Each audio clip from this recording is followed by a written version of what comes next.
Ecuador afectadas por la crisis humanitaria fase 2, el cual es financiado por la Oficina de Población, Refugio y Migración de los Estados Unidos de Norteamérica, PRM. En este sentido, y con el propósito de brindar herramientas y propuestas basadas en evidencia para apoyar el proceso de derechos humanos de personas migrantes y refugiadas en el Ecuador, se ha llevado a cabo el estudio sobre la situación de derechos humanos de migrantes de Venezuela en el Ecuador. El estudio, sustentado a través de la información primaria y secundaria, caso emblemático, testimonios y análisis detenido de la normativa nacional e internacional, entre otros, expone una serie de hallazgos y nudos críticos que dificultan el acceso, ejercicio y goce de los derechos de las personas en situación de movilidad humana, principalmente a distintos actores de carácter gubernamental y estatal. Además de la sociedad civil, organismos internacionales y el sistema de Naciones Unidas. El 3 de diciembre, la Asamblea Nacional aprueba el proyecto de reforma a la Ley Orgánica de Movilidad Humana que, a criterio de organizaciones de la sociedad civil y organismos internacionales, no tomó en cuenta las constantes alertas y observaciones hechas al mencionado cuerpo legal, pues tiene artículos inconsultos, regresivos e inconstitucionales, que se contrapone a disposiciones explícitas de la Constitución de la República y los instrumentos internacionales ratificados por el Ecuador, y vulneran los derechos de las personas ecuatorianas dentro y fuera del país y de las personas de otra nacionalidad que viven en el Ecuador. Resulta pertinente exponer los resultados del estudio a la luz del nuevo contexto que podría representar una eventual aprobación de la Ley Orgánica de Movilidad Humana y las implicaciones de su aplicación para la población migrante y refugiada, principalmente de nacionalidad venezolana en condiciones de vulnerabilidad.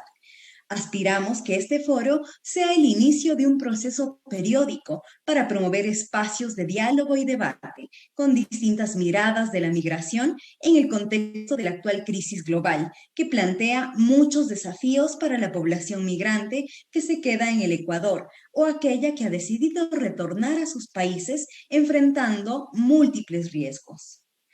Amigos y amigas, en este momento les contaré la metodología de este foro. Las cámaras y los micrófonos estarán apagados. Únicamente la cámara y micrófonos de las moderadoras y panelistas estarán encendidas. El foro tendrá una duración de 1 hora. En el caso de presentarse alguna acción extraña en el foro, es decir, lápiz en la pizarra o alguna palabra fuera de tono en el chat, el foro se suspenderá. Al final del foro tendremos una evaluación corta. Les invitamos a darnos su opinión. Les recordamos que este es un espacio de escucha activa, respeto y sororidad. CARE Ecuador, Fundación Alas de Colibrí y Diálogo Diverso generamos espacios seguros, diversos e inclusivos. Nos respetamos, cuidamos e impulsamos entre todas. Por lo que en este foro tendrá estas características y animamos a los y las participantes a internalizarlos y replicarlos. Invitamos a tuitear el evento con los hashtags todos los lugares, todas las personas, todos y todas contamos.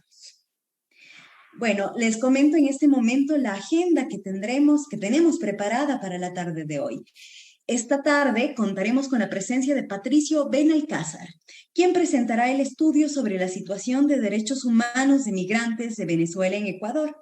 Asimismo, como comentarista a la investigación, están junto a nosotros Harold Urbano, coordinador general de protección de derechos de la Defensoría del Pueblo del Ecuador.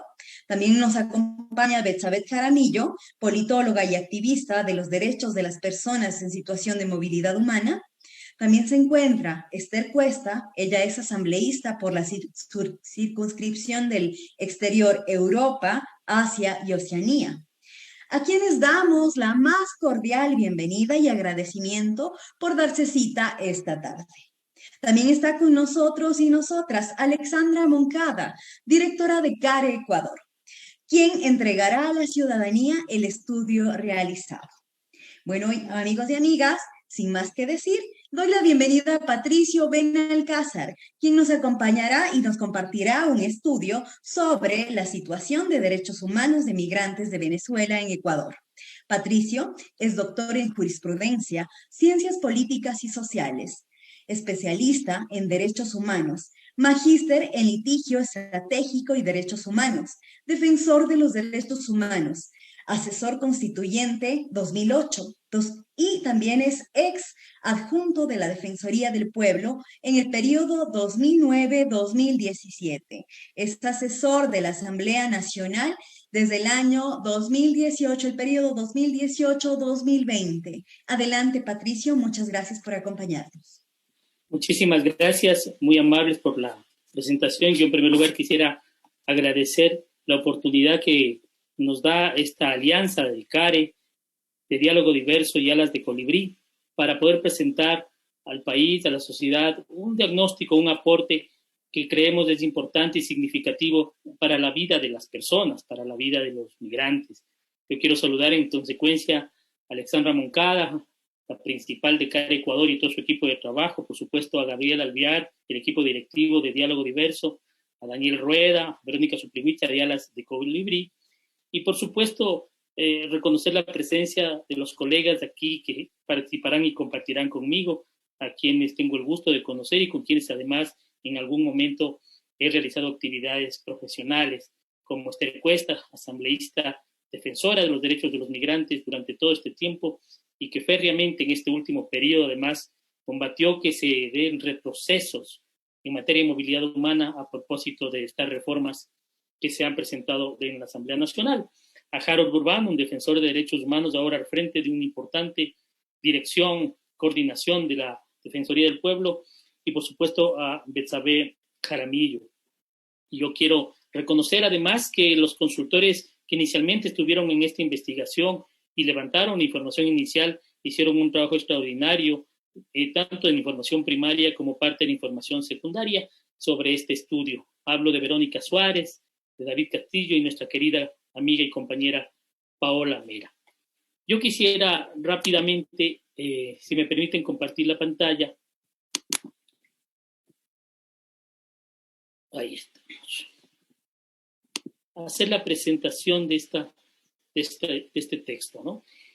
Es alrededor del tema de la situación de los derechos humanos de los migrantes de Venezuela en el Ecuador, en un periodo que yo le llamaría trifásico, de las oleadas anteriores al último periodo antes de la pandemia, al periodo crítico, cuando se inician procesos de regularización por parte del gobierno nacional pre-pandemia, y un tercer periodo complejo que es el de la pandemia. Lo central en este estudio y desde la perspectiva de los derechos humanos es que todos y todas los que estuvimos de alguna manera contribuyendo esperamos que sea un aporte significativo en la vida de los migrantes. Si no, no tiene sentido ninguna investigación, ningún estudio, si finalmente no llega al puerto para el cual fue creado, los y las migrantes. Por eso se plantea que sea una contribución para la reforma normativa. Reforma que esté en retroceso, pero que tenemos la capacidad, la sociedad organizada y las instancias institucionales de dar vuelta a la página, pero para el frente, en los próximos meses. Ojalá eso sea posible. Para que se reformulen políticas públicas, para que se fortalezca la institucionalidad alrededor de la movilidad humana y, por supuesto, para que se cumplan las obligaciones internacionales del Estado ecuatoriano, particularmente en materia de derechos humanos. Por eso, la metodología fue levantar información primaria a través de entrevistas y encuestas online. Ya esta segunda parte de encuestas online fueron fundamentalmente porque llegó la pandemia en marzo, ¿verdad? Con migrantes venezolanos y venezolanas. También se entrevistaron a funcionarios de instituciones públicas y de organizaciones, así como del sistema de Naciones Unidas. Se revisaron algunos estudios anteriormente elaborados, se revisó análisis de especialistas, documentos oficiales y documentos de órganos del sistema internacional, sobre todo el sistema universal y el sistema regional de derechos humanos. y se hizo el análisis de un estudio de un caso emblemático, de una demanda de inconstitucionalidad que presentó la Defensoría del Pueblo ante la Corte Constitucional, junto con organizaciones en relación a los acuerdos que sacó el gobierno nacional en el retroceso de los derechos de los migrantes. La migración venezolana tiene un proceso ya de larga data. Yo solo voy a hacer una breve mención. Entre 1999 y el 2003, la pequeña burguesía venezolana migró hacia Miami, hacia los Estados Unidos. No es necesario explicar por qué habrá ocurrido esto. Entre el 2004 y el 2009, migraron profesionales en el marco de la demanda de la globalización. Y entre el 2010 hasta la presente fecha, son los sectores medios y populares que migran de Venezuela por la crisis económica y la crisis política interna de Venezuela y sujeta también a presiones internacionales muy fuertes.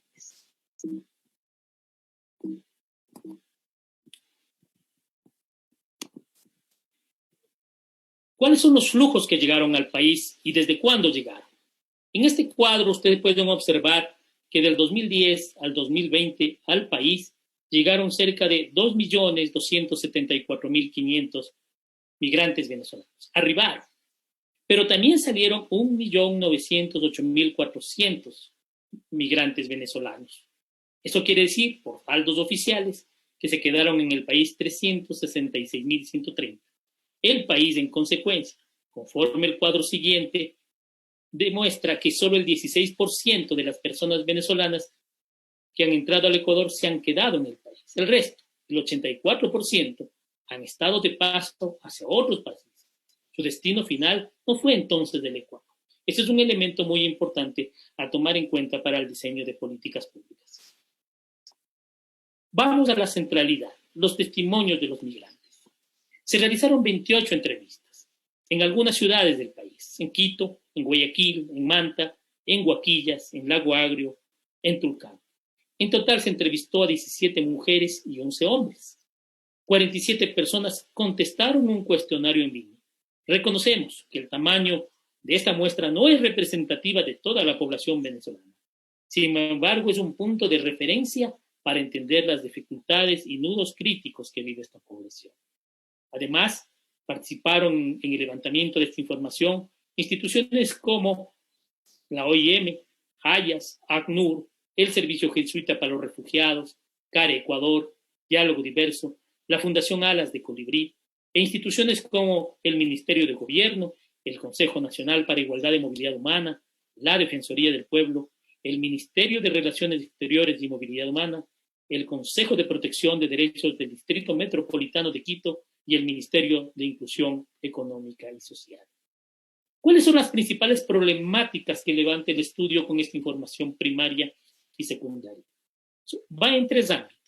En primer lugar, el tema de la regularización, vinculada sobre todo con los problemas alrededor de los documentos solicitados, como luego analizaremos, y los costos y multas altos para que esos procesos de regularización se den. En segundo lugar, como un amplio capítulo, además, las dificultades del acceso a los derechos. Son 9 los que hemos ubicado, todos conectados, todos interconectados. La salud y la protección social, el acceso a la educación, el ejercicio de la libertad y el derecho a la integridad, el acceso a la justicia, el derecho a la identidad, el derecho a la vivienda, al trabajo, el derecho a la solicitud de refugio y asilo, y sobre todo el derecho a la igualdad y no discriminación.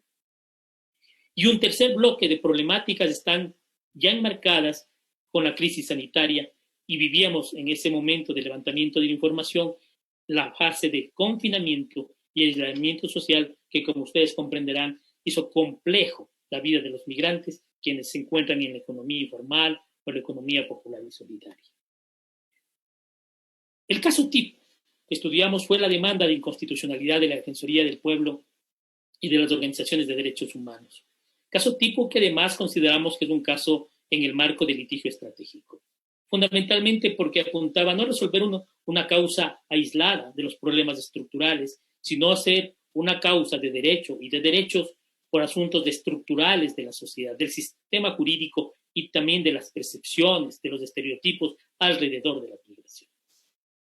En esta demanda de inconstitucionalidad y en levantamiento de información, los acuerdos ministeriales a los cuales yo hacía referencia que levantó el gobierno nacional en inicio, mostrándose desde una lógica humanitaria, pero finalmente enclavados en la perspectiva securitista, aunque bajo el nombre de gestión regular, ordenada y segura de las migraciones, se desarrollaron estos acuerdos como el del 16 de agosto, en donde se empieza a solicitar pasaporte con una vigencia mínima de 6 meses a los migrantes venezolanos.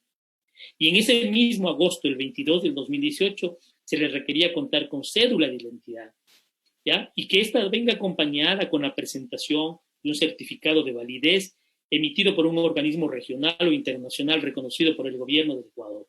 Trabas y más trabas. Y además, la presentación de un certificado de validez emitido por las entidades autorizadas del gobierno de la República Bolivariana de Venezuela debidamente apostillado. Trabas y más trabas.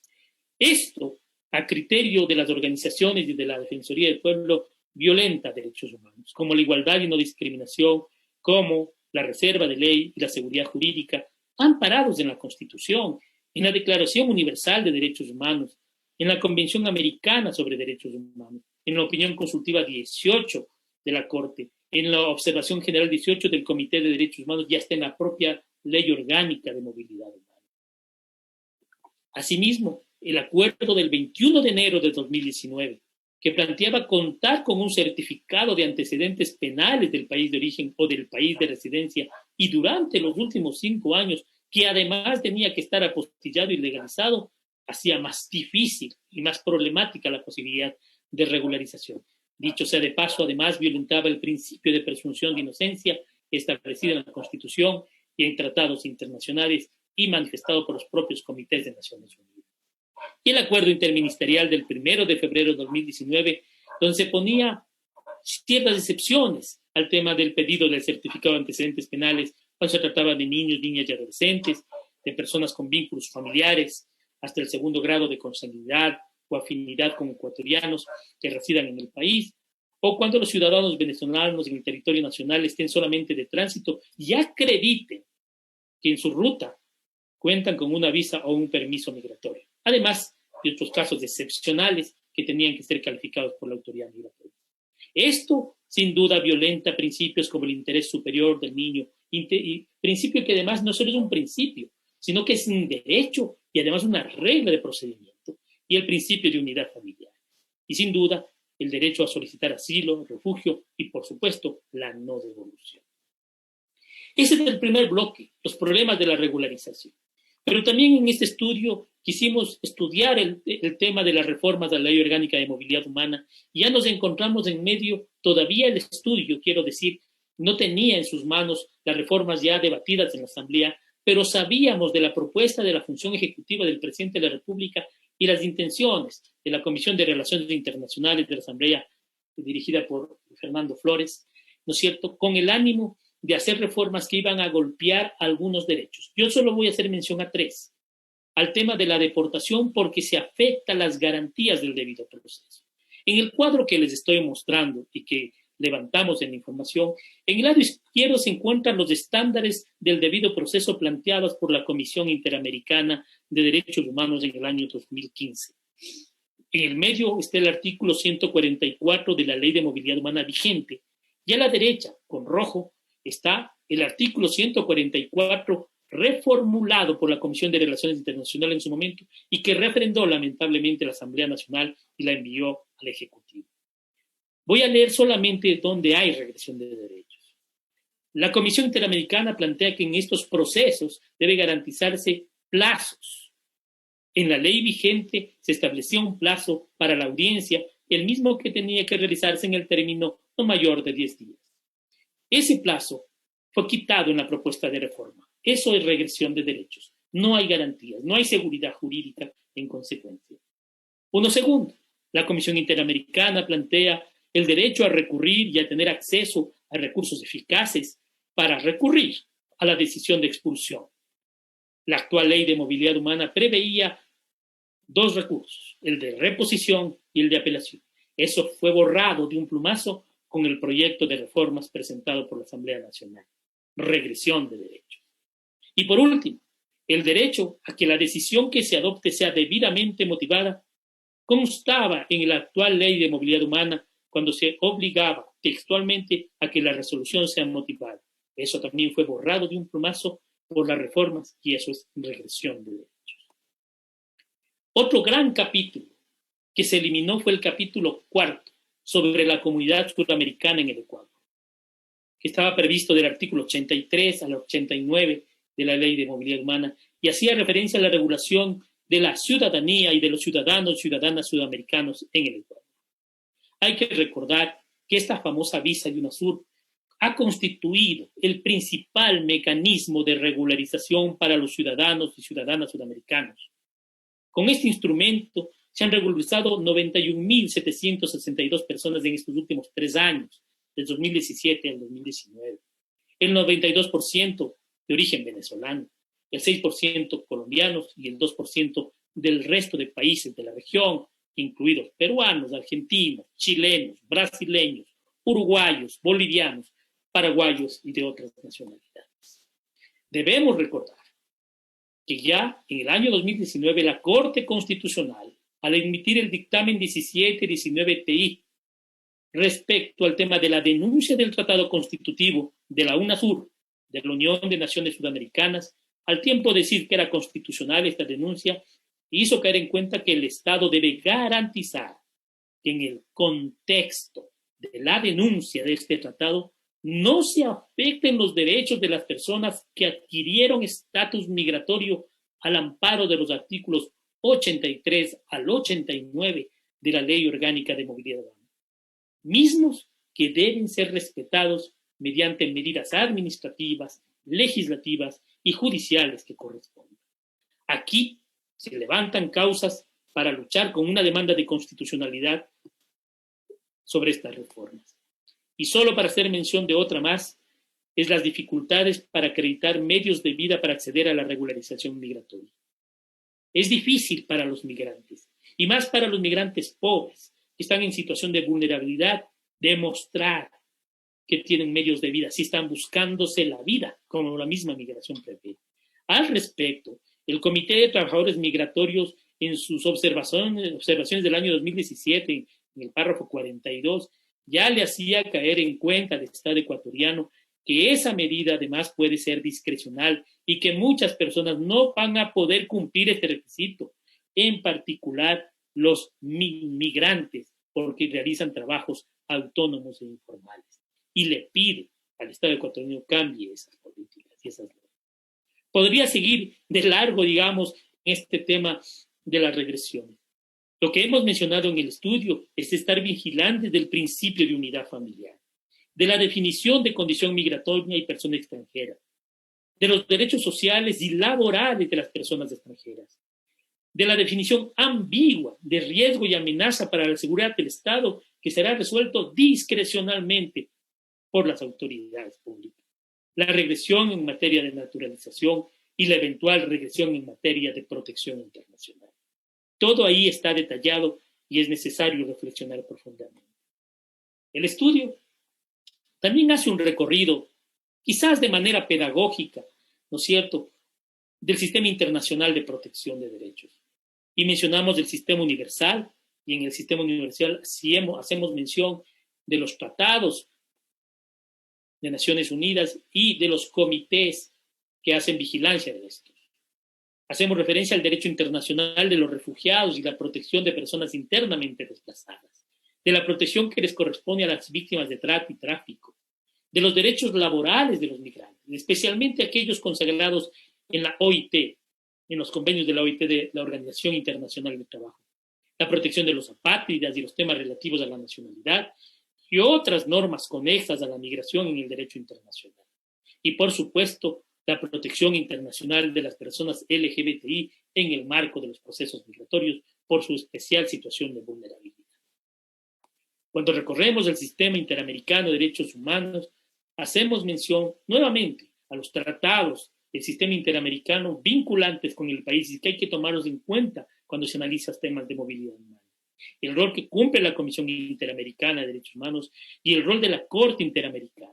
Dejamos sentado ahí algunas jurisprudencias, más de 12 o 14 relativas a temas migratorios como una fuente de consulta y estudio y de defensa de derechos y de construcción de políticas y de estándares en materia de construcción de legislación, así como 3 opiniones consultivas de la Corte Interamericana que hacen relación al tema de movilidad humana.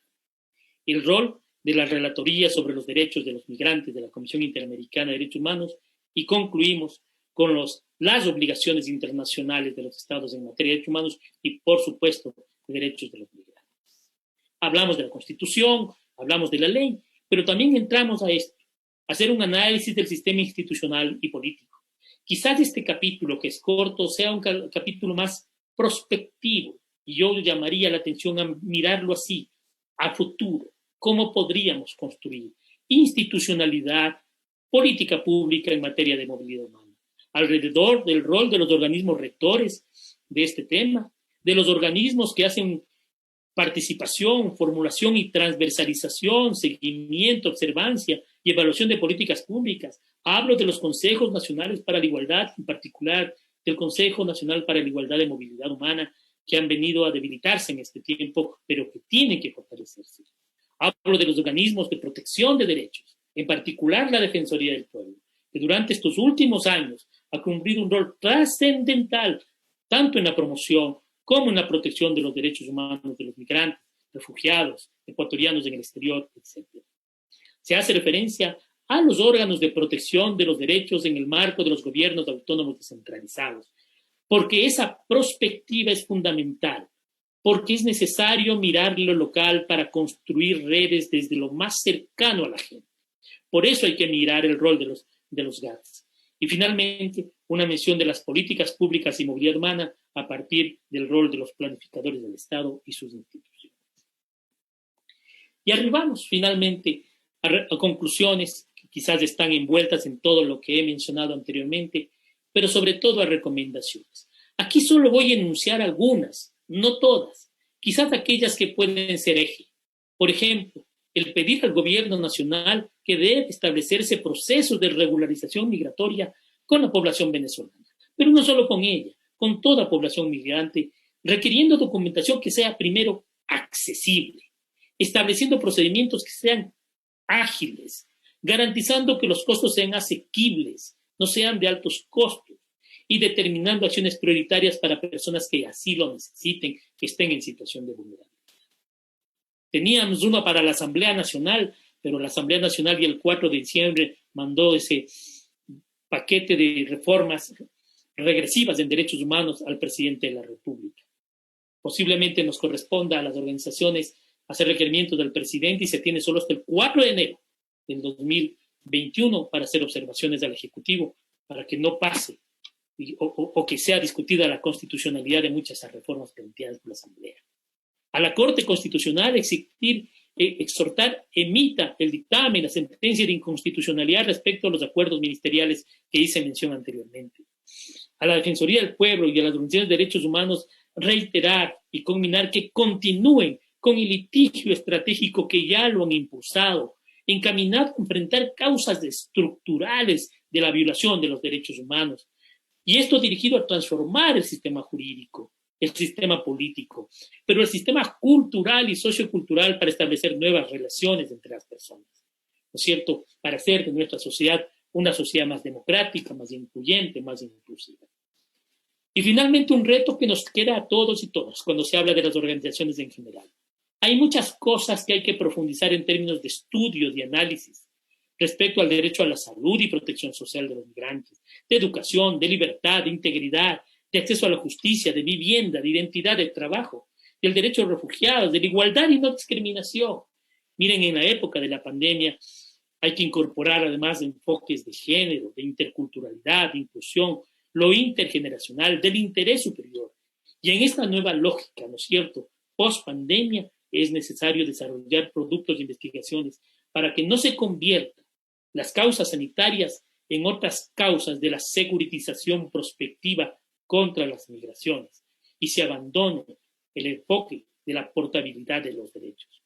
Hay que plantearse que es necesario esta información y otra que se pueda levantar para seguir argumentando informes sombra informes alternativos, tanto a instancias gubernamentales o nacionales como la propia Defensoría, cuanto a los órganos de vigilancia de los tratados internacionales, tanto en el sistema regional como en el sistema internacional.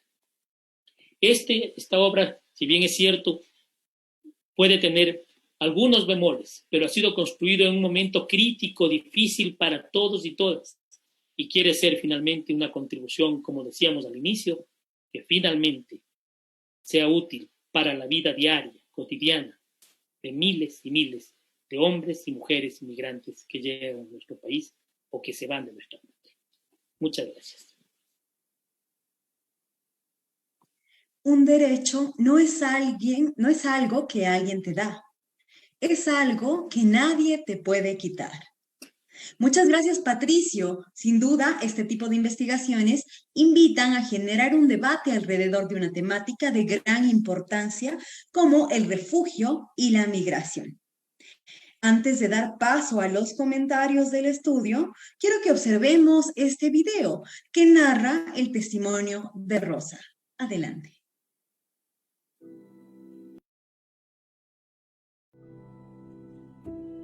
Viví en Caracas, Venezuela. Tengo aquí en Ecuador hace 10 meses. Ingresé al país con mis 2 hijos, Keiner y Yexalí. Luego, hace 2 meses aproximados, ingresó mi esposo con mi hija menor. Es duro salir de tu país. No conoces a nadie, no tienes a nadie. Aquí en Ecuador sin empleo, casi sin comida, con el arriendo debiéndolo, como 3-4 meses estuve debiendo. Entonces, ella vino justo cuando inició el tema de la cuarentena, el tema de la emergencia sanitaria. A Karen me atendió la doctora María José. Ella me animó mucho, yo tenía la autoestima muy, muy bajo para ese entonces, todo se me juntó. Ella me ofrece ayuda psicológica, me dice que todo va a estar bien, que no me preocupe, que me va a ayudar a gestionar mi nacionalidad. Nuestro proyecto es de asistencia humanitaria, pero creemos que el acompañamiento, el seguimiento y el trabajo interdisciplinario, especialmente con lo público, es fundamental para que estas familias en situación de vulnerabilidad, en movilidad humana, tengan una mayor integración y goce de sus derechos plenamente. Hay muchos venezolanos que están por venir y llegamos como llegué yo, con las manos vacías, llenas de sueños y hay veces que si no fueran por estas fundaciones fuera difícil uno poderse levantar un poco.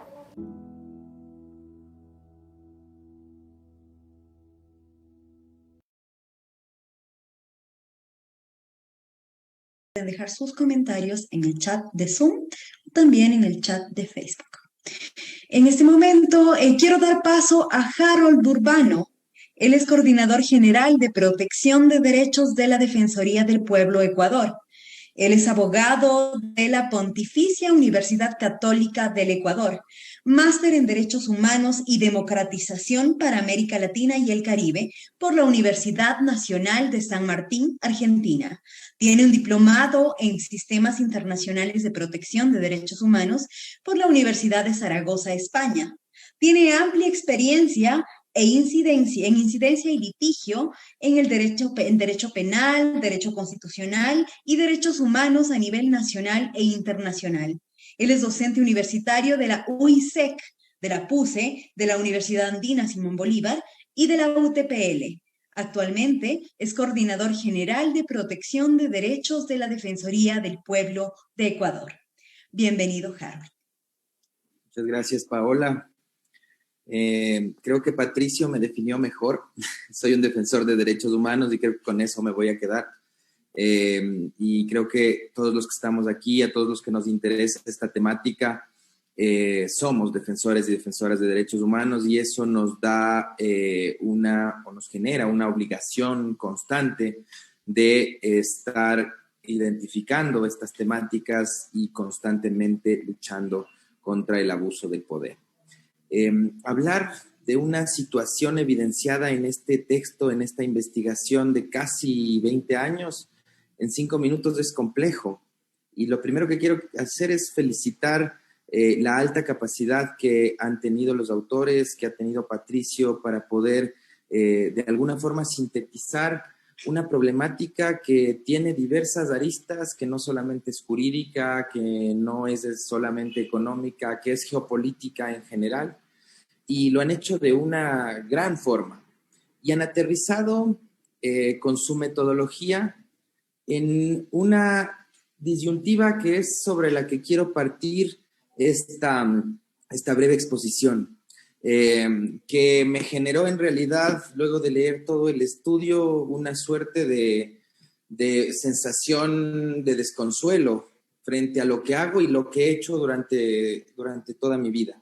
Y es el hecho de que se puede ver o se puede evidenciar una alta cantidad de normas nacionales e internacionales que a primera vista podrían verse suficientes para la protección y garantía de los derechos humanos de las personas en movilidad humana y puntualmente de las personas venezolanas. Pero por otro lado, se lee dolor, se lee sufrimiento, se lee de personas que se encuentran en una situación o se encontraron en su momento en una situación de desconsuelo.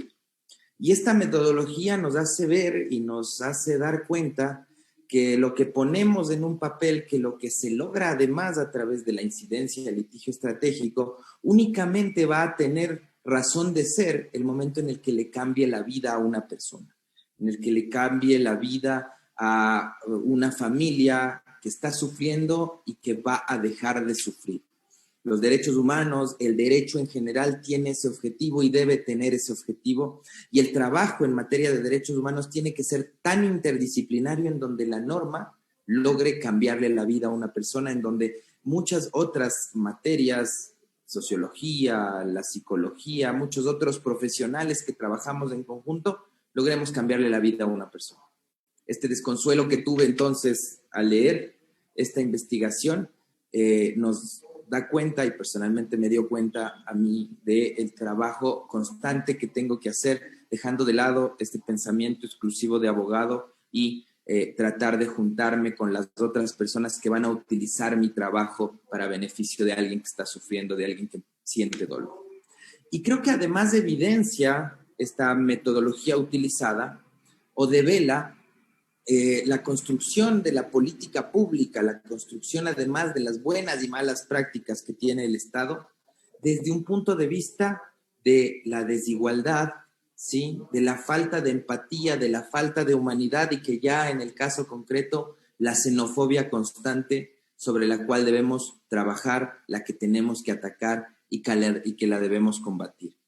Son casi 630,000 hombres, mujeres y niños que se encuentran en nuestro país, que están viviendo junto a nosotros, que no tienen la capacidad de ejercer los derechos que la Constitución les da, que los tratados internacionales les dan, porque hay algunas limitaciones, que obviamente el trabajo las resume en tres, que las quiero exponer, que creo que son las más importantes. La primera, la dificultad que ha existido en el proceso de regularización, que yo creo que en su momento no generó la flexibilidad que debía tener ese proceso de regularización. El hecho de que las multas sean muy altas, impagables, los requisitos excesivos o imposibles de obtener por la misma situación que atravesaba Venezuela, daba cuenta de que ese proceso de regularización no era tal, que no existía una voluntad para que se regularicen estos 630,000 hermanos humanos que estaban viviendo con nosotros y que se encuentran viviendo con nosotros.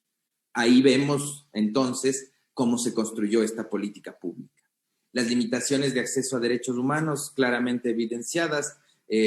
Tenemos cerca de 11, 12 derechos de los cuales se hace un análisis claro en el documento, y finalmente los efectos ya negativos que dio la pandemia a esta población específica de personas en situación de movilidad de nacionalidad venezolana. Y en ese sentido, yo voy a plantear tres grandes temas que creo que nos deja la investigación en el reto de proteger derechos humanos y de prevenir posibles vulneraciones a estos derechos en la población venezolana. En un primer momento de la lectura del del informe, a mí me queda claramente la enseñanza de que debemos dejar de lado el dilema de la seguridad y de los derechos humanos, de esta tensión que hay entre seguridad y derechos humanos que se utiliza para construir política pública, ¿sí? En esa lógica, yo creo que deberíamos priorizar la garantía de los DESC. Por otro lado, fortalecer la institucionalidad pública, ya hablaré en su momento de ese tema, y finalmente la construcción de una ciudadanía activa. Sé que me queda poco tiempo, así que voy a ser muy puntual en las tres. En relación al primer punto que quiero proponer sobre el reto que tenemos frente a esta situación que nos ha planteado esta investigación, el hecho de dejar este paradigma de la seguridad ciudadana y llegar al punto de la construcción de política pública con una lógica de seguridad humana nos daría cuenta de que el garantizar derechos para todas las personas sin discriminación nos volvería un país más seguro. Y esto es algo que muchos detractores de esta tendencia atacarán. Pero el hecho de minimizar obviamente la restricción de libertades, ¿sí? Y priorizar la garantía de los DESC es algo que se ha evidenciado durante esta pandemia. Si hubiésemos tenido mayor cantidad de camas, por ejemplo, durante esta pandemia en UCI, en estos lugares de atención de terapia intensiva, no hubiésemos tenido que restringir tanto la libertad de circulación, la libertad de expresión y otras libertades que tuvimos durante esta pandemia. Se ha disminuido obviamente la calidad de vida en la lógica de proteger la seguridad ciudadana, de dar mayor presupuesto a la seguridad ciudadana, y se ha disminuido la atención al sector social. En esa lógica que nos deja todos estos datos, todas estas historias que nos ha contado esta investigación, el hecho de que tenemos que cambiar ese paradigma de la seguridad ciudadana y aterrizar a la garantía de la seguridad humana y los derechos, y dar cuenta de que todas y todos somos iguales ante la ley y ante los derechos. Por otro lado, el fortalecimiento de la institucionalidad pública para la garantía de los derechos de las personas en movilidad tiene que estar relacionada y construida con tres objetivos: la protección, la prevención y la promoción de los derechos. Y tiene que articular, obviamente, tanto a la sociedad civil, a los gobiernos autónomos descentralizados y a toda la institucionalidad nacional. Si no estamos articulados estos tres ejes de manera adecuada, no vamos a poder lograr ningún estado en donde se garantice de manera real los derechos, especialmente el derecho a la igualdad. Y finalmente, es completamente necesario la construcción de una ciudadanía activa. El hecho de que tenemos que educar, ¿sí? Que tenemos que construir agencia, tanto del colectivo de personas en movilidad, transmitir, empoderar en derechos, como transmitir también a todas las personas, a todos los habitantes del Ecuador, la forma en la cual tenemos que tener una sociedad justa, una sociedad igual a través de la educación en derechos humanos. Dejar de normalizar las violencias, tanto la violencia institucional como las violencias en general, ¿sí? Aplicando obviamente el enfoque de género, el enfoque de movilidad humana. Ahí está un reto claro, tanto de la sociedad civil como de la institucionalidad estatal, en la lógica de construir una ciudadanía activa. Y finalmente, dos grandes eslabones. El uno, promover la denuncia de discriminación, la denuncia de todas estas violencias que sufren las personas en situación de movilidad humana, especialmente de la violencia institucional que nace tanto de la norma como de las malas prácticas de los funcionarios públicos. Y finalmente, una articulación que debemos tener como instituciones que acompañan a las personas que se encuentran en situación de vulnerabilidad, especialmente la Defensoría del Pueblo, los consejos de igualdad y toda la institucionalidad del sector social, para promover procesos de exigibilidad estratégica, que bien lo ha planteado el estudio como una conclusión, la Defensoría del Pueblo desde su lógica jurídica y todas las otras instituciones desde esta lógica un poco más vivencial, comunicacional, política, la Asamblea Nacional como un ente de denuncia también y de exigibilidad estratégica desde el seno de la misma institucionalidad de la producción de la norma.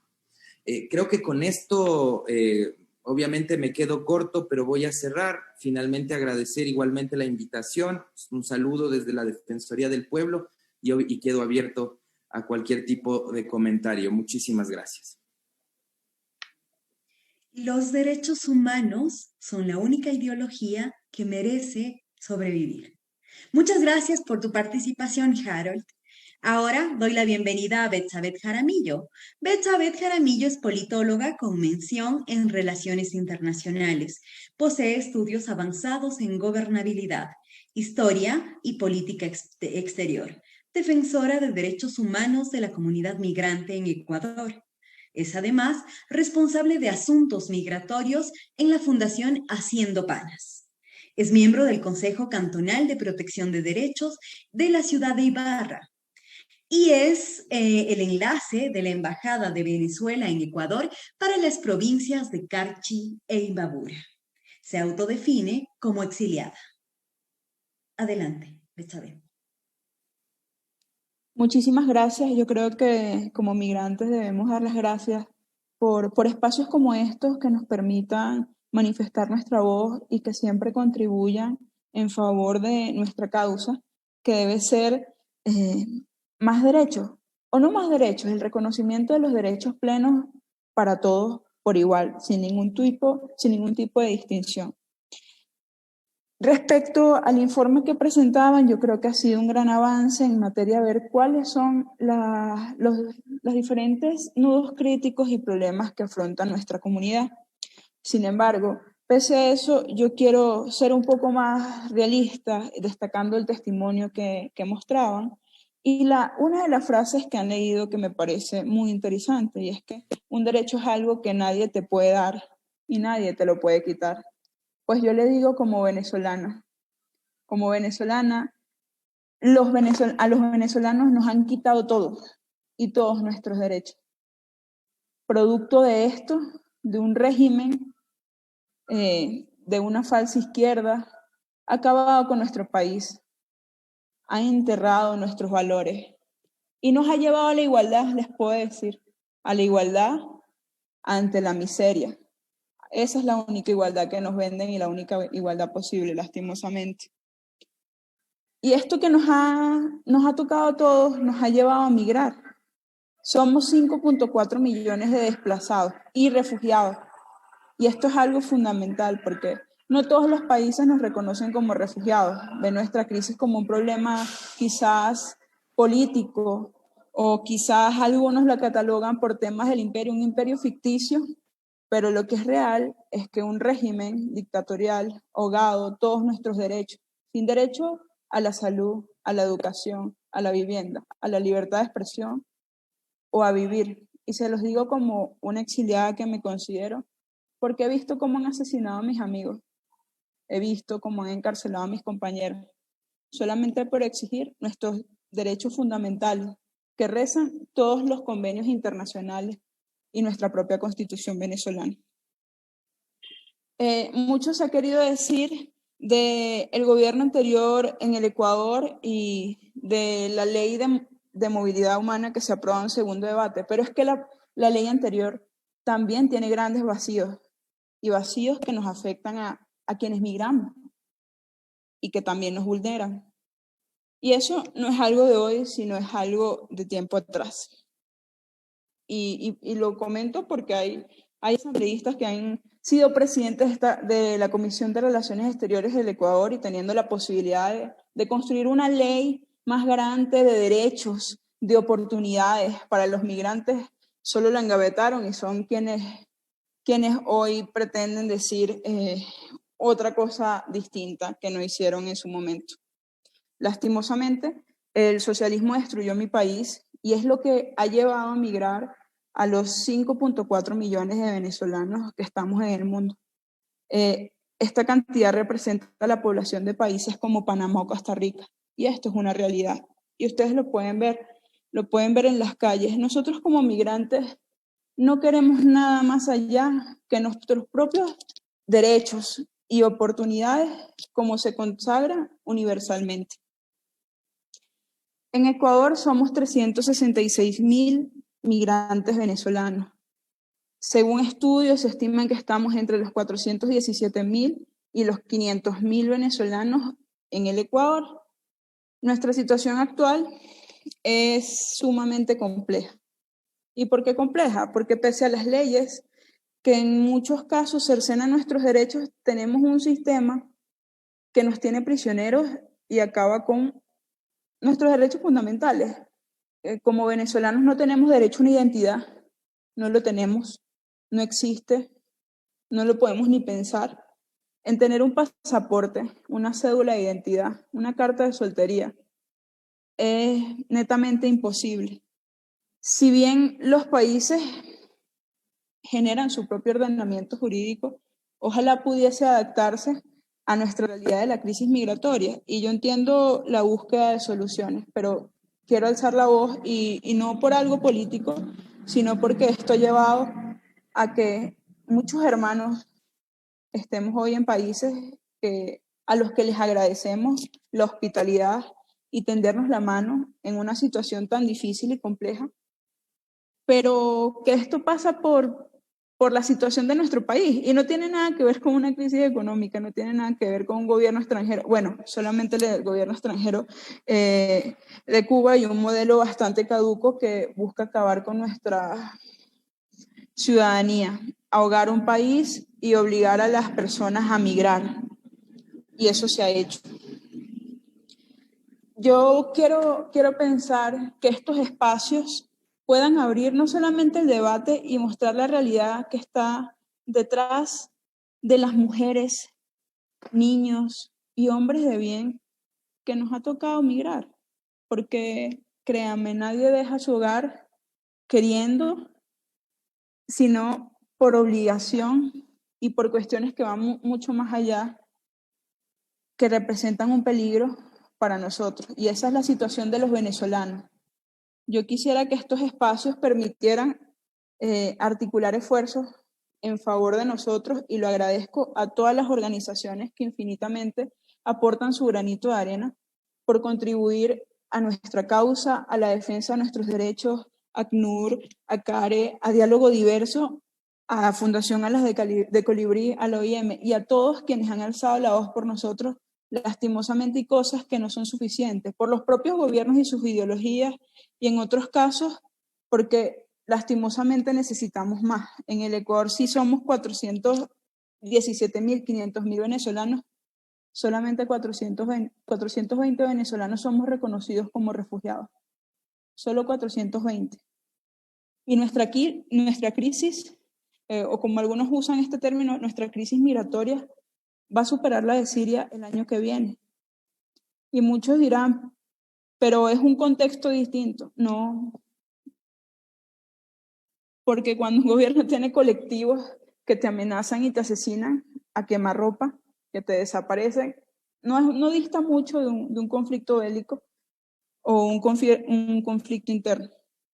Ojalá pudiésemos lograr este reconocimiento que en el pasado por ideologías políticas se nos negó cuando muchos migrantes esperábamos y solicitábamos que se viera lo que ocurría en Venezuela, un país donde se cometen crímenes de lesa humanidad, que ha llevado al régimen ante la Corte Penal Internacional, que ha generado múltiples voces en favor de la defensa de los derechos. Y los derechos no son solamente de nosotros como migrantes, sino de todos en general. Y yo pienso que la única ideología, como lo decían, que debe mantenerse es sobre los derechos. Y hacia allá tenemos que ir. Apartar las ideologías y buscar puntos medios que permitan solventar la situación, las carencias y las dificultades de nuestros migrantes. En este caso, los migrantes venezolanos somos el mayor flujo en la región, la única crisis nunca antes vista en la historia, por lo menos suramericana, esta cantidad de desplazados en el mundo. Superamos el caso colombiano. Creo que hay mucho que hacer. Esperemos que nuestras voces puedan ser escuchadas y no ignoradas, que estos espacios de difusión, de conversar, puedan articular proyectos y alguna alternativa para reconocernos. Y yo el llamado que hago muchas veces en cualquier espacio que estoy, ojalá podamos sumar granitos de arena para que se nos reconozca como refugiados, porque el ser reconocidos los venezolanos como refugiados solventaría muchos problemas que tenemos, como el acceso a documentación necesaria, porque se nos viola el derecho a la identidad. Y es algo imposible pensar tener un pasaporte cuando el mismo gobierno te lo puede vender, o el mismo régimen, en este sentido, te puede vender un pasaporte en $5,000 por la corrupción interna que hay. Entre estas cosas, quiero comentarles que nuestra realidad en el Ecuador es compleja, es un contexto que seguramente ya todos conocen, pero para hablar de migración a veces tienes que emigrar, tienes que ver cuáles son las razones que te llevaron. Y les hablo por los miles de caminantes que han dejado nuestro país por buscar oportunidades, porque nuestro país no nos garantiza la seguridad. Algo tan sencillo como esto, como un foro, les puedo decir que ha llevado a la muerte a muchas personas, y solamente por hablar de derechos. Y ni se diga de pedir algo como tan sencillo como agua potable. Imposible, porque puedes acabar encarcelado. Esto nos lleva a migrar, lleva un contexto complejo, y lleva a que actualmente seamos una gran cantidad de venezolanos en el exterior. Nuestras condiciones son bastante precarias. La pandemia del COVID aseveró nuestra situación y condición. Específicamente para quienes tienen una doble vulnerabilidad, yo hablo de las personas que pertenecen al colectivo LGBTI, que han sido perseguidos, que no se les reconoce y que no tienen acceso a servicios acá en Ecuador, pero sin embargo tienen vida y tienen la seguridad, o tienen mayor seguridad de tener bienestar, y que nadie va a acabar con sus vidas de una manera tan fugaz.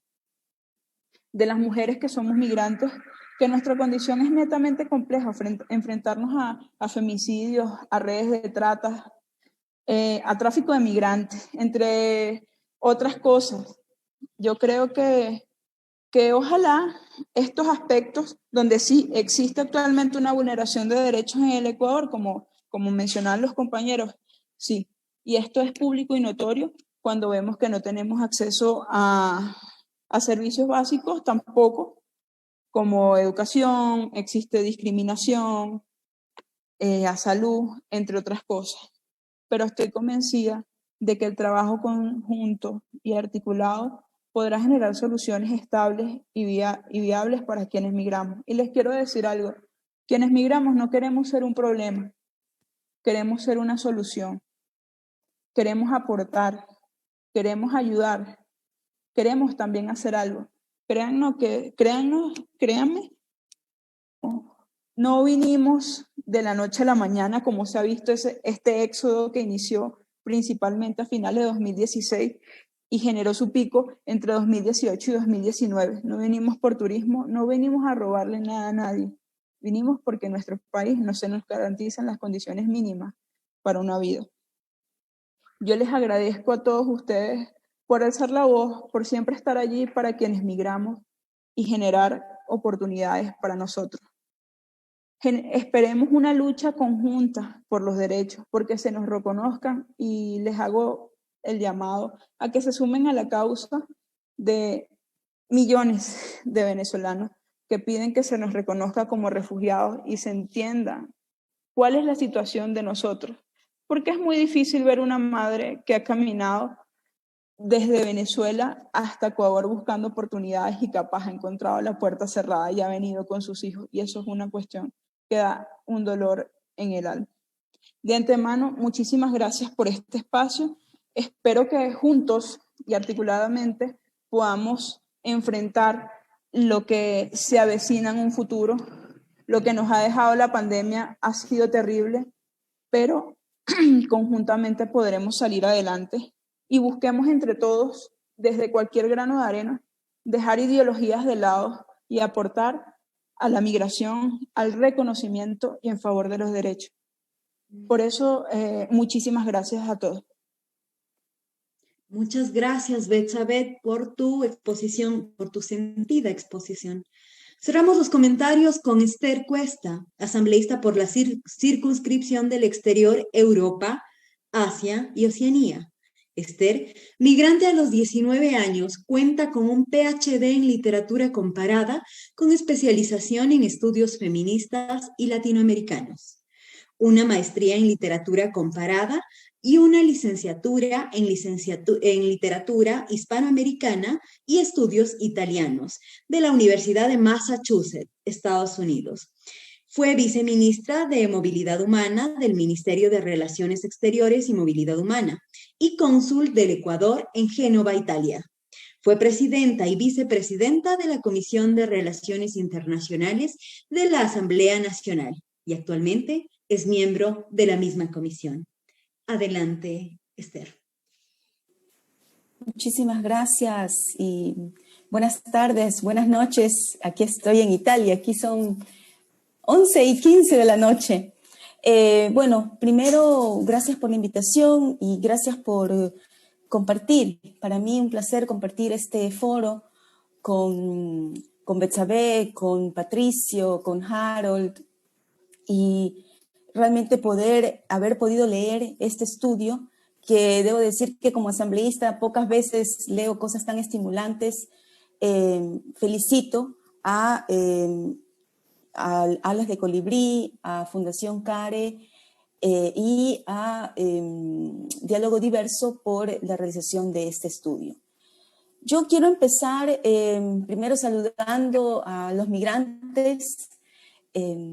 Mañana es el Día Internacional del Migrante y qué buena ocasión para poder llevar a cabo este foro y poder discutir todavía lo que nos falta para poder alcanzar un pleno ejercicio de los derechos de las personas en movilidad humana. Un abrazo fraterno a todas las personas que cruzamos fronteras, que tenemos la valentía de cruzar fronteras lingüísticas, culturales, no solamente nacionales, y todo eso obviamente es parte de la mochila que llevamos, parte del enriquecimiento que también tenemos nosotros como personas. Quiero decir también que lo que el estudio trata y es parte de lo que hemos venido discutiendo en la Comisión de Relaciones Internacionales. Debo decir que cuando fui presidenta de la Comisión de Relaciones Internacionales hicimos una gestión amplia de socialización de la ley, porque la ley precisamente no se podía llevar a cabo en un salón de una comisión. Ampliamos este debate, hicimos varias jornadas, talleres, precisamente para escuchar a la comunidad migrante, a las personas solicitantes de refugio, personas refugiadas, ecuatorianos retornados, ecuatorianos migrantes, para poder, un poco lo que decía Harold, cómo esta ley puede afectar la vida de las personas, pero sobre todo cómo puede mejorar el desarrollo, el ejercicio, el goce de los derechos de las personas en movilidad humana. Entonces, pero sin embargo, en el momento en que estábamos debatiendo esta ley, las reformas de esta ley, el momento en que vivíamos en el Ecuador, y aquí quiero presentar este Twitter, no sé si se lo puede ver, ¿qué pasó? Ahí está, muchas gracias. ¿Qué pasaba en el 2018 cuando estábamos en el debate de las reformas de la Ley de Movilidad Humana? Ustedes recordarán, el 19 de enero del 2019, Diana Carolina fue víctima de femicidio por un joven venezolano. ¿Y qué es lo que pasó? ¿Qué es lo que dijo el gobierno sobre esto? Solamente quiero leer la parte pertinente, el segundo párrafo. He dispuesto la conformación inmediata de brigadas para controlar la situación legal de los inmigrantes venezolanos en las calles, en los lugares de trabajo y en la frontera. Analizamos la posibilidad de crear un permiso especial de ingreso al país. Esto fue escrito en el Twitter del presidente Moreno el día después de que todo el Ecuador estaba conmocionado ante un femicidio delante de cerca de 25 policías, delante de más de 100 personas en el pleno centro de Ibarra. ¿Qué es lo que causa esto? Obviamente aquí hay una legitimidad de un discurso xenófobo, aquí hay una legitimidad de un discurso y de un accionar violento en contra de personas venezolanas en el país, que provocó efectivamente discriminación, acciones xenófobas, violencia contra niños, incluso familias de ciudadanos venezolanos, no solamente en Ibarra, sino en varias ciudades del país. ¿Y qué pasa de esto? O sea, esto no es el inicio, esto ya desde el 2018 vemos que el gobierno realizó una serie de acuerdos ministeriales, una serie de medidas, el estudio lo llama infraconstitucionales, infralegales, efectivamente son contrarias a la normativa constitucional, contrarias a los derechos establecidos en materia de movilidad humana en el derecho internacional y contrarios a la ley de movilidad humana, como es el pedir pasaporte a los ciudadanos venezolanos para ingresar o la cédula apostillada, una serie de requisitos que obviamente eran muy difíciles de obtener para ciudadanos venezolanos. Entonces, lo que yo quiero empezar diciendo aquí es que la ley de movilidad humana se reforma en este contexto de, yo diría, de una gestión de la materia de movilidad humana por parte del gobierno, una gestión tarda, flemática, parsimoniosa y hasta un cierto punto esquizofrénica y xenófoba y discriminatoria. Y esta tendencia de alguna manera pasa también a una Asamblea Nacional donde existen mayorías móviles de bancadas gobiernistas y cogobiernistas, como pueden ser la bancada de Creo, junto con Alianza País, y en las cuales pues hemos sido pocos los asambleístas, y debo decir aquí, yo soy ante todo una migrante. Primero soy migrante y luego soy asambleísta. Y nosotros los migrantes somos los primeros en entender la situación que han vivido los hermanos venezolanos en nuestro país. Somos los primeros en entender porque hemos vivido en carne propia la estigmatización, los prejuicios basados en la nacionalidad. Es decir, lo que se debe sancionar son los delitos, no perseguir a las personas por su origen nacional. Y eso es lo que ha hecho muchas veces el actual gobierno. Pero lo que ha hecho el actual gobierno en cuestión de la migración y utilizando a los venezolanos, asociándolos a la criminalidad, a la inseguridad, a la violencia, a la delincuencia, no es algo nuevo en los gobiernos. Eso es algo que practican los diferentes gobiernos en diferentes momentos históricos, de acuerdo a la coyuntura nacional. Lo ha usado el gobierno de Trump, lo ha usado los gobiernos de derecha en Italia, en España, etc. Es decir, no es algo nuevo. No obstante aquello, ese es el contexto en el cual se reforma la Ley Orgánica de Movilidad Humana. Y por eso, si bien es cierto que habían vacíos en la normativa, que se promulgó esta ley en el 2017, en febrero del 2017, este era el momento, cuando se reforma la ley, de mejorar esos vacíos, de armonizar la Ley de Movilidad Humana a la Constitución, a los instrumentos de derechos humanos, no hacer un retroceso de derechos, sino, como dice la Constitución, desarrollar el ejercicio de derechos de manera progresiva. Eso es algo que no se ha hecho en algunas ocasiones en la Ley Orgánica de Movilidad Humana. Esta estigmatización que la hemos visto no solamente en el caso de Diana Carolina, lo vimos después en el 2019, el caso del joven venezolano que asesinó a una ciudadana afuera de un centro comercial en Quito. Lo vimos en las protestas de octubre, cómo el gobierno nacional apuntó a los ciudadanos venezolanos acusándolos de desestabilizadores dentro de las protestas de octubre del año pasado. Quiero irme rápidamente, podemos ya sacar ese Twitter, por favor. Quiero irme muy brevemente a algunos puntos de la ley para que tengamos una idea de lo que estoy hablando. Un problema que tiene estas reformas aprobadas en la Asamblea Nacional el 3 de diciembre, a las cuales yo me abstuve y mi bancada también de la Revolución Ciudadana, tiene que ver, por ejemplo, con los requisitos esenciales para obtener residencia temporal o permanente. ¿Qué significa esenciales? Que la normativa te da unos requisitos y entre ellos dice no ser considerado una amenaza o riesgo para la seguridad pública y estructura del Estado, según la información que dispongan las autoridades competentes. Esto quiere decir que permite una arbitrariedad, una discrecionalidad por parte del funcionario que está analizando esta solicitud de residencia permanente o temporal, porque nunca en ningún momento la Ley de Movilidad Humana define, ni tampoco la Ley de Seguridad Pública del Estado define qué es una amenaza o riesgo para la seguridad pública y estructura del Estado. Lo cual no habría una seguridad jurídica para la persona que solicita la residencia permanente o temporal y, repito, da espacio a una discrecionalidad, a una subjetividad por parte del funcionario de turno. También otro de los requisitos es acreditar los medios de vida lícitos que permitan la subsistencia del solicitante y su grupo familiar dependiente. Sabemos que muchos ciudadanos venezolanos, su economía es informal y por lo tanto ellos han tenido dificultad en demostrar sus medios lícitos de vida, no tienen seguridad social, trabajan de manera autónoma en las calles. Entonces, esto obviamente ha impedido que puedan acceder a residencias permanentes o temporales. Y también, y el último inciso de estos requisitos, que es lo más peligroso, debo decir, que establece que los requisitos mencionados se deberán acompañar los demás documentos señalados en el reglamento de esta ley y demás normativa dictada por la Autoridad de Movilidad Humana. ¿Qué significa esto?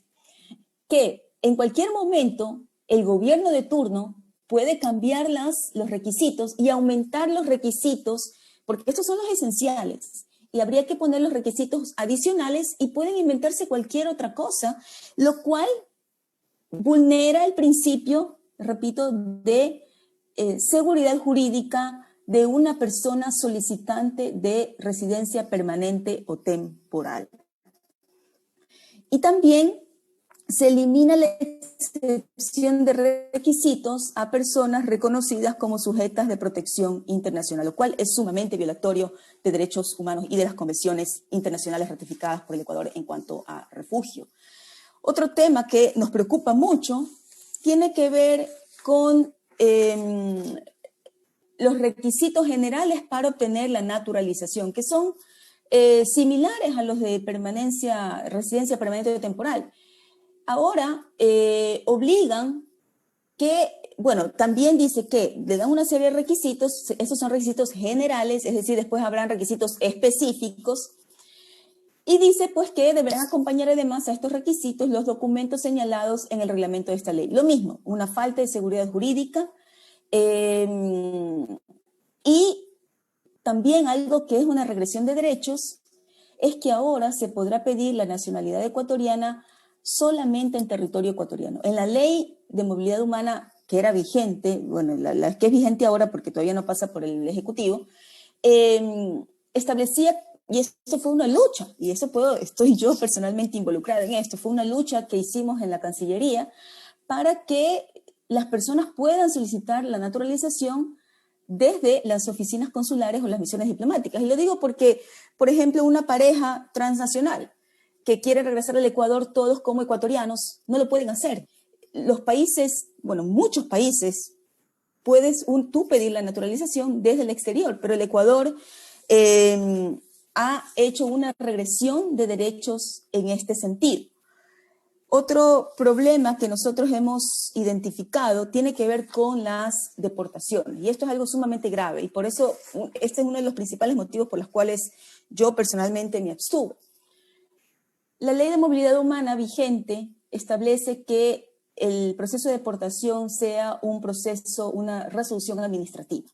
Y aquí hubo ya una regresión de derechos porque ya existía en la Ley de Migración anterior a la Ley de Movilidad Humana que sea un juez imparcial, un juez competente, un juez independiente, el que decida, el que resuelva un caso de deportación. Yo lo propuse que vuelva a ser un proceso jurisdiccional, sin embargo no obtuve el apoyo de los miembros de la comisión y se mantuvo como proceso administrativo debido a que el Ejecutivo es lo que proponía, y debo decir que la comisión se adhirió bastante frente a las propuestas del Ejecutivo en cuanto a las reformas. Por lo tanto, esta era la oportunidad de mejorar la ley. Si bien es cierto que la Ley de Movilidad Humana es la primera ley en el mundo que establece los derechos de las personas inmigrantes, emigrantes, refugiadas, apátridas, solicitantes de refugio, asiladas, turistas, transeúntes, víctimas de trata y tráfico ilícito de personas, y ha sido una deuda social que tenía el Estado a favor de las personas en movilidad humana. Obviamente no era perfecta, pero este era el momento de armonizarla y no se lo hizo.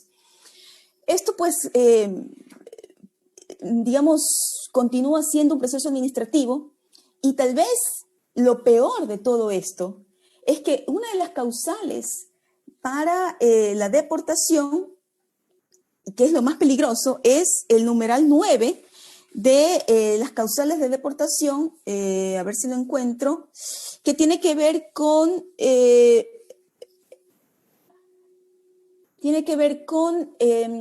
que la persona haya tenido una condena ejecutoriada por una contravención.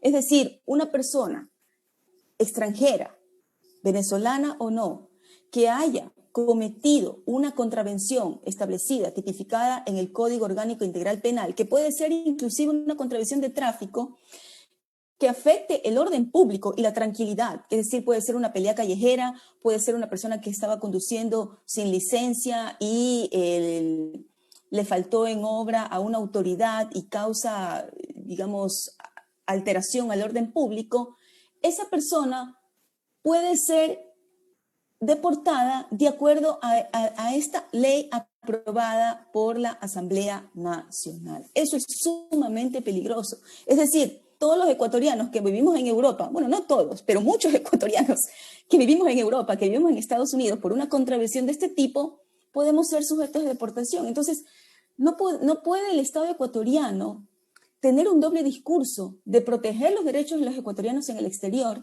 y no proteger los derechos de las personas extranjeras en el Ecuador. Eso es un acto incoherente, y yo como migrante, como defensora de los derechos de las personas en movilidad humana, como representante de migrantes, no puedo no defender los derechos de las personas extranjeras en el territorio nacional. Las causales de deportación son sumamente peligrosas, y termino con esto: las faltas y sanciones migratorias, si bien es cierto, intentamos reducirlas, no se redujo como hubiéramos querido, pero algo se pudo de lo que estaba planteado anteriormente en la Ley de Movilidad Humana. Igual, para muchas personas venezolanas no es asequible poder regularizarse debido a las faltas migratorias. Y para finalizar, terminar diciendo que la gestión de la política migratoria no ha sido una prioridad de este gobierno ni de la Asamblea Nacional, de la mayoría de la Asamblea Nacional.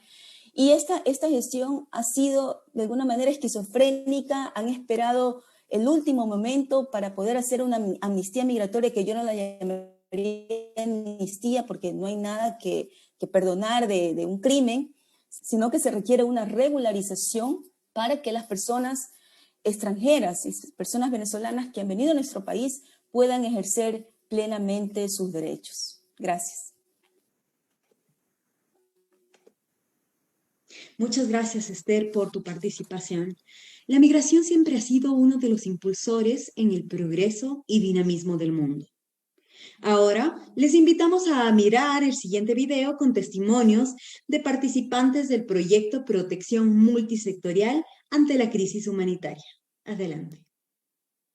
En este momento necesitamos ayuda y apoyo. No queremos ser rechazados, porque yo creo que ninguna persona puede ser rechazada en ninguna parte.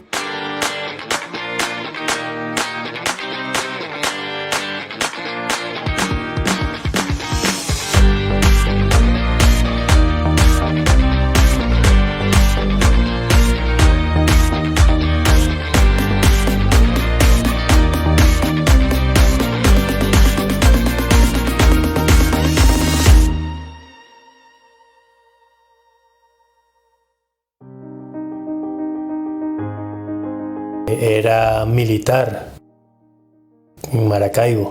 Mi profesión allá es educador, soy docente. Cuando yo vivía en Venezuela me dedicaba al hogar y a cuidar el niño.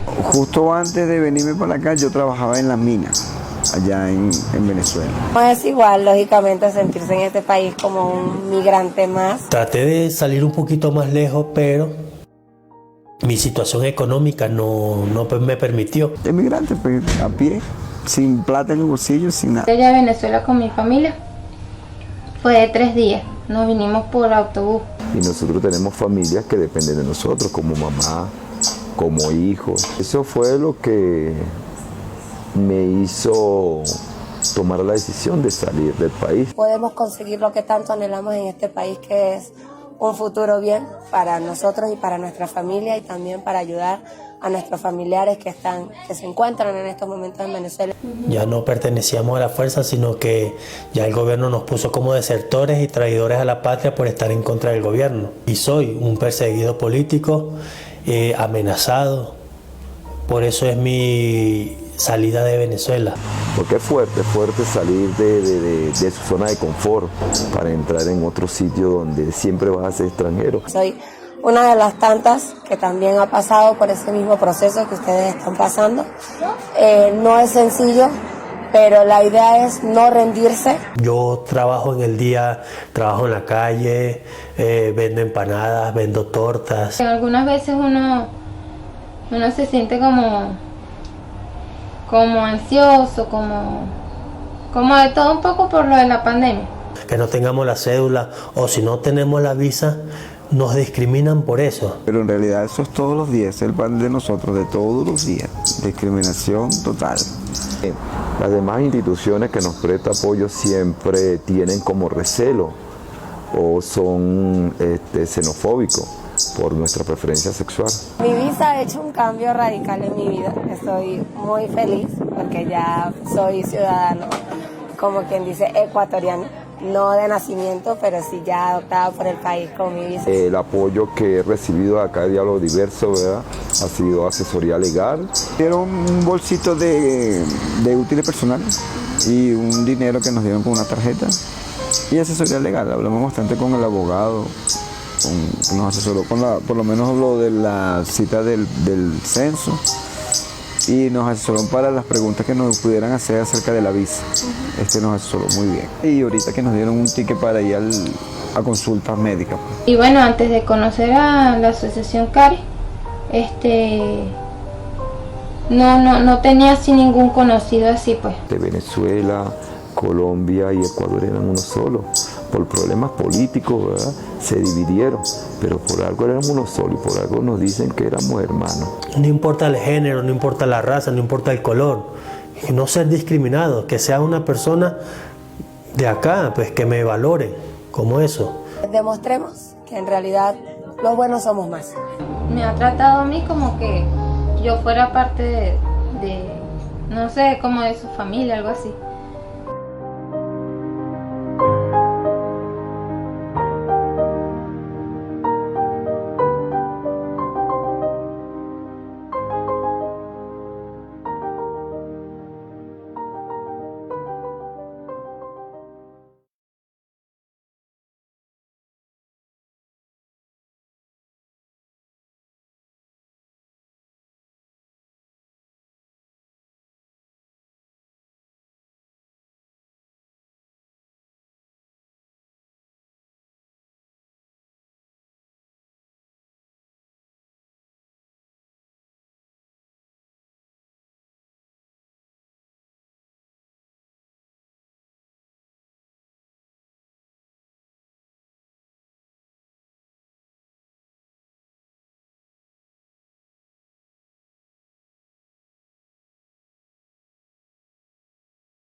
tanto en la página web de las diferentes organizaciones que conformamos el consorcio y en este momento también en el chat del Zoom, así como de el Facebook, estamos colocando el link para que ustedes puedan bajar directamente este estudio.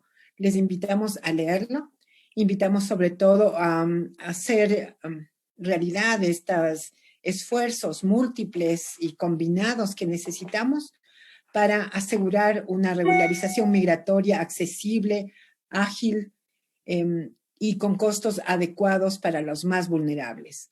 Asegurar que la Corte Constitucional puede emitir esa inconstitucionalidad de acuerdos interministeriales previos, informados por la política de xenofobia y un discurso congruente con efectos regresivos y una política ultraconservadora que ha tenido el gobierno ecuatoriano.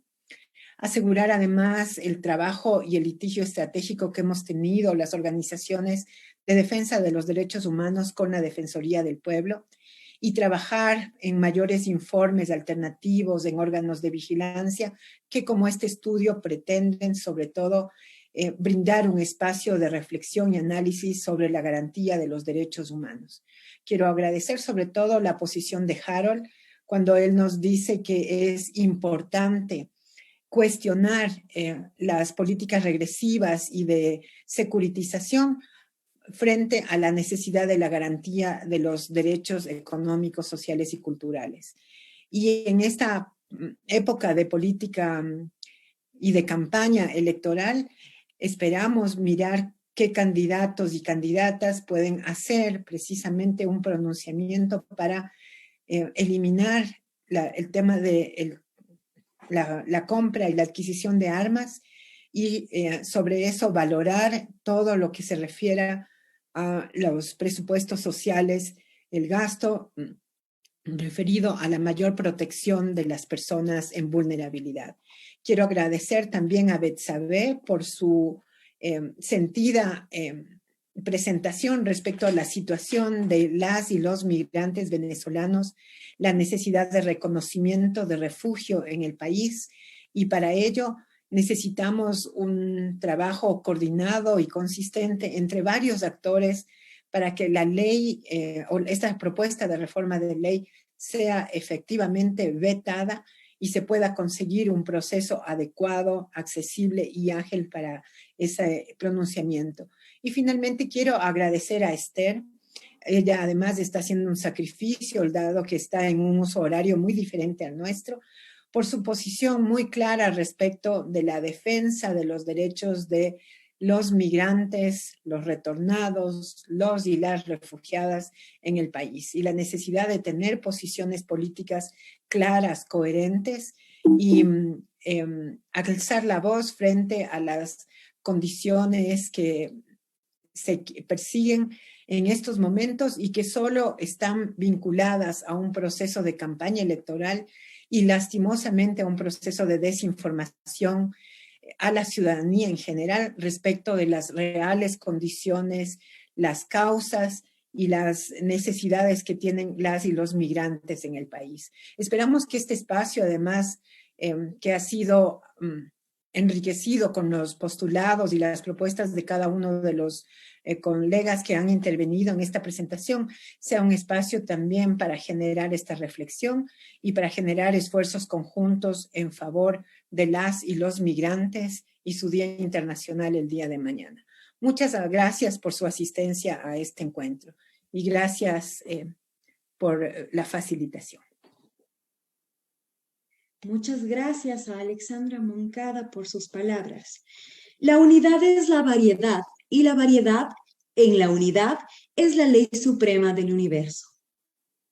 Antes de cerrar este espacio, queremos compartir con ustedes el video musical Integrantes, producido en la primera fase del proyecto. Aquí, artistas de Venezuela y Ecuador rindieron homenaje a la integración de todas las personas en todos los lugares.